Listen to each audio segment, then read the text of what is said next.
So now we're going to be talking about trend lines. So there are three types of trend lines or trends that you're going to find in the market. Number one, an uptrend. An uptrend is when the market is flowing upwards, creating higher highs and higher lows. A downtrend is when the market is flowing downwards, creating lower highs and lower lows. A sideways trend, or otherwise known as a consolidation, is when the market is not moving either upwards nor to the downside. Okay, so it's just moving sideways. So now we're going to talk about how to identify a trend. So this over here is a representation of a downtrend.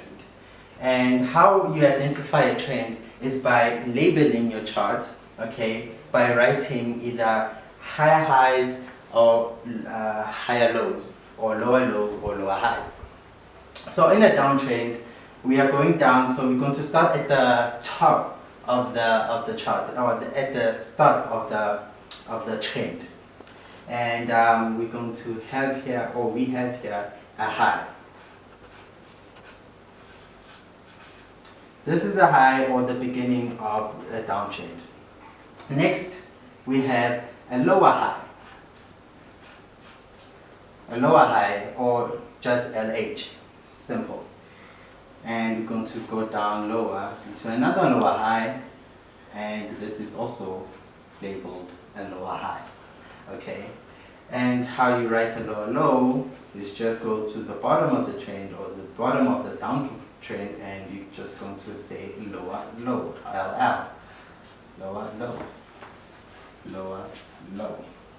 So now that we have identified this, that this is a downtrend by writing lower lows and lower highs, we can now create or draw in a trend line. All right, by connecting the highs of the downtrend. Okay, the lower highs of the downtrend. So here I have already drawn in a lower, or a trend line, or downside trend line, connecting the different highs of the downtrend. Now I'm going to move on to a uptrend. So this is an uptrend.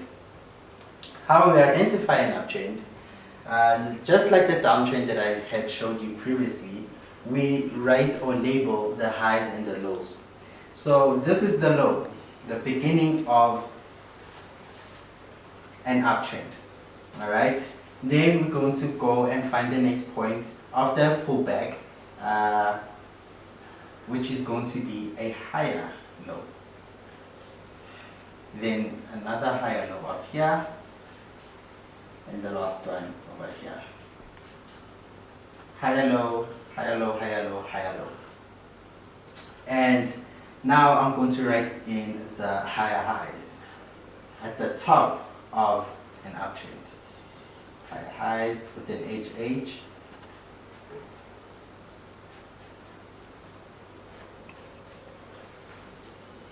And yeah, this is an uptrend. By labeling these the highs and the lows of this trend, it makes it easier for you to identify a trend line, or where you can draw in a trend line. So here I've already drawn in a trend line connecting the different or the higher lows in the uptrend.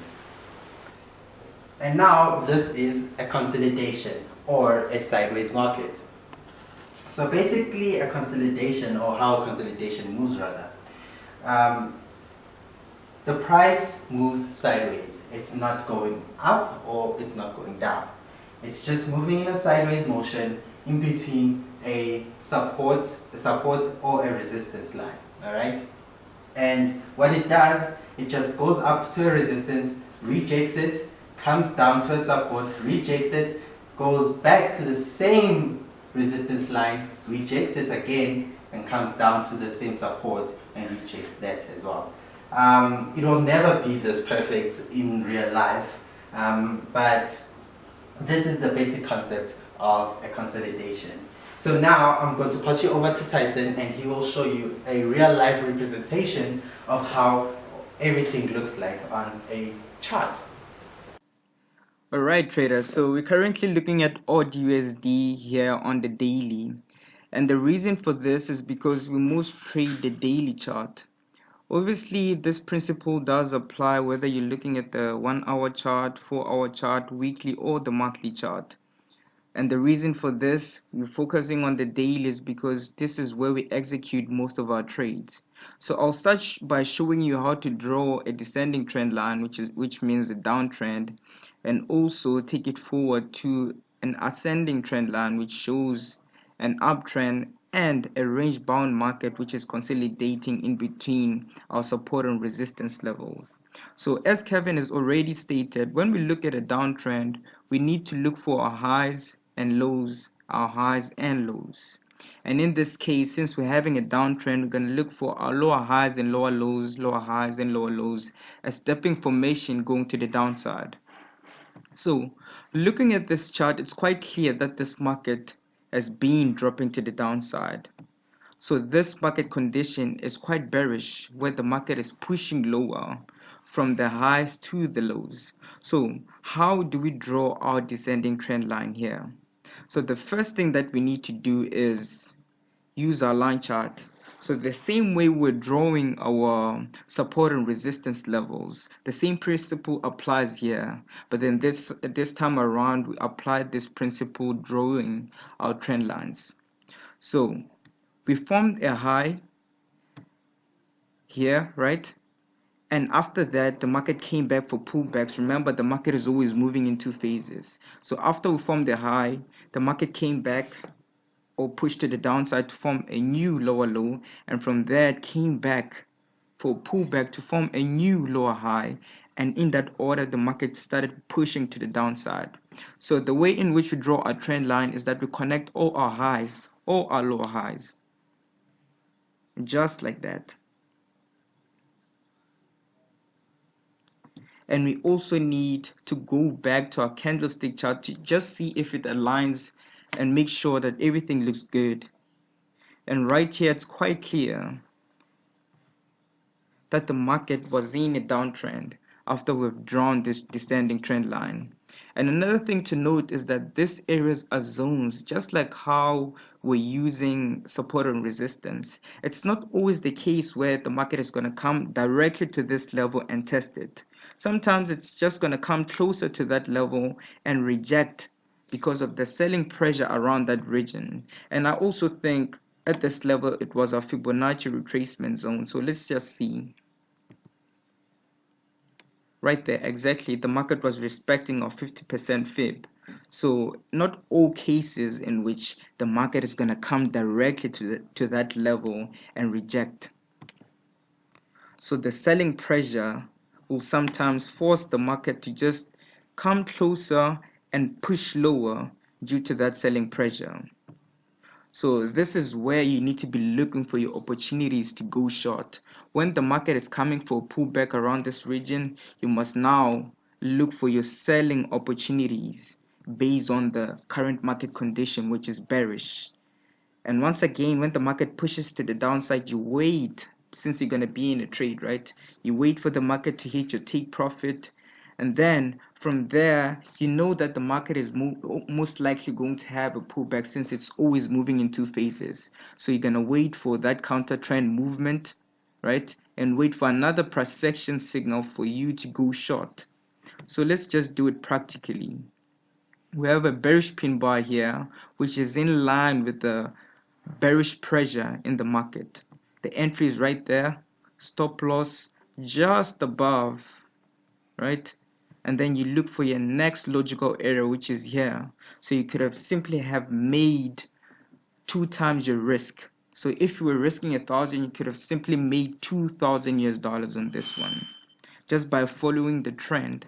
So this is how you trade based on the trend lines if the market is trending to the downside. So right now we're going to move to the next one, which is an ascending trend. So once again, you look from left to right and try to make sense of the current market condition. So looking from left to right, we can tell that the market was pushing higher previously, forming higher lows and higher highs.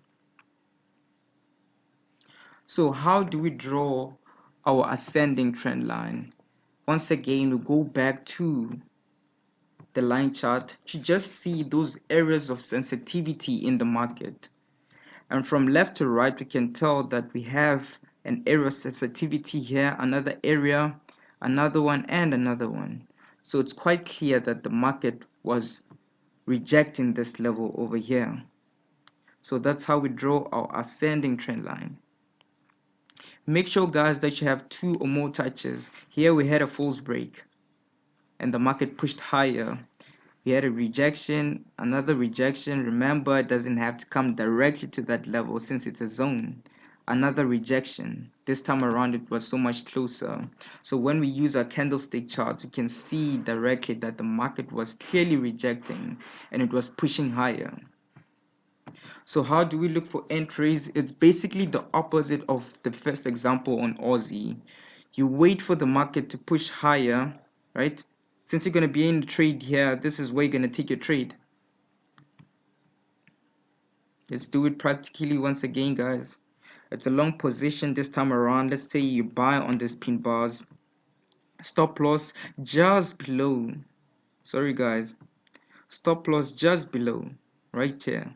And then you look for your next logical area going to the upside. So this was a clear resistance level. So you would put your target around that region. So once your target gets hit, you know that the market is always moving in 2 phases. So the market is most likely going to come back for a pullback here. Came back for a pullback, another pin bar. Actually, this time around, we had 2 bullish pin bars. Took another entry right around this region. Sorry about that. Just keeps on moving. And then you look for the next logical area. Could have simply once again made 2 times your risk. In monetary value, you're risking $2,000 to at least make 4,000 US dollars, which is 2 times your risk.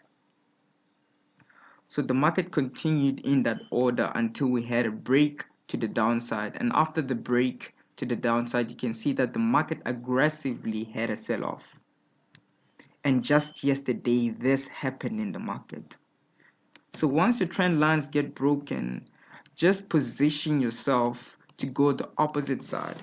So if the market was trending higher and it breaks to the downside, just know that we might be having a change in the market condition. In this case, it was bullish, so when it crossed over to the downside and closed, we knew that we're gonna have a sell-off to the downside, and that happened. So that's an ascending trend line, and that's how we're going to use it. Now let's move on to the third and final one, which is a range bound market, a consolidating market. So now we're looking at Euro USD. Overall, this market was pushing lower and lower and lower. However, most recently the market was stuck, and it's currently stuck in a trading range where the market is just moving in between our support and resistance levels. So once again, we use our line chart to just see those areas of sensitivity. It's not hard to tell that around this region we had an area of sensitivity.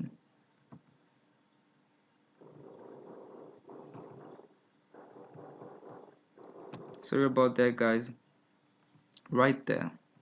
The market rejected, it rejected, it rejected, it rejected. So let's just clone it to make sure it looks the same. And another area of sensitivity around here.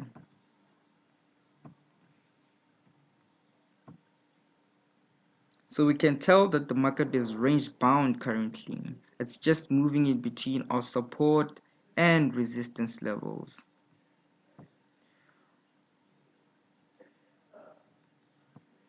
So when the market pushes from our support level and it goes to our resistance level, it rejects, right? And then when it's at our resistance level, this is where we need to look for opportunities to go to the downside. And from here, we need to look for opportunities to go to the upside in that order. So the market is just moving in between these levels. So it becomes easier to make your trading decisions when you understand the current market flow. It becomes so much easier to make your trading decisions.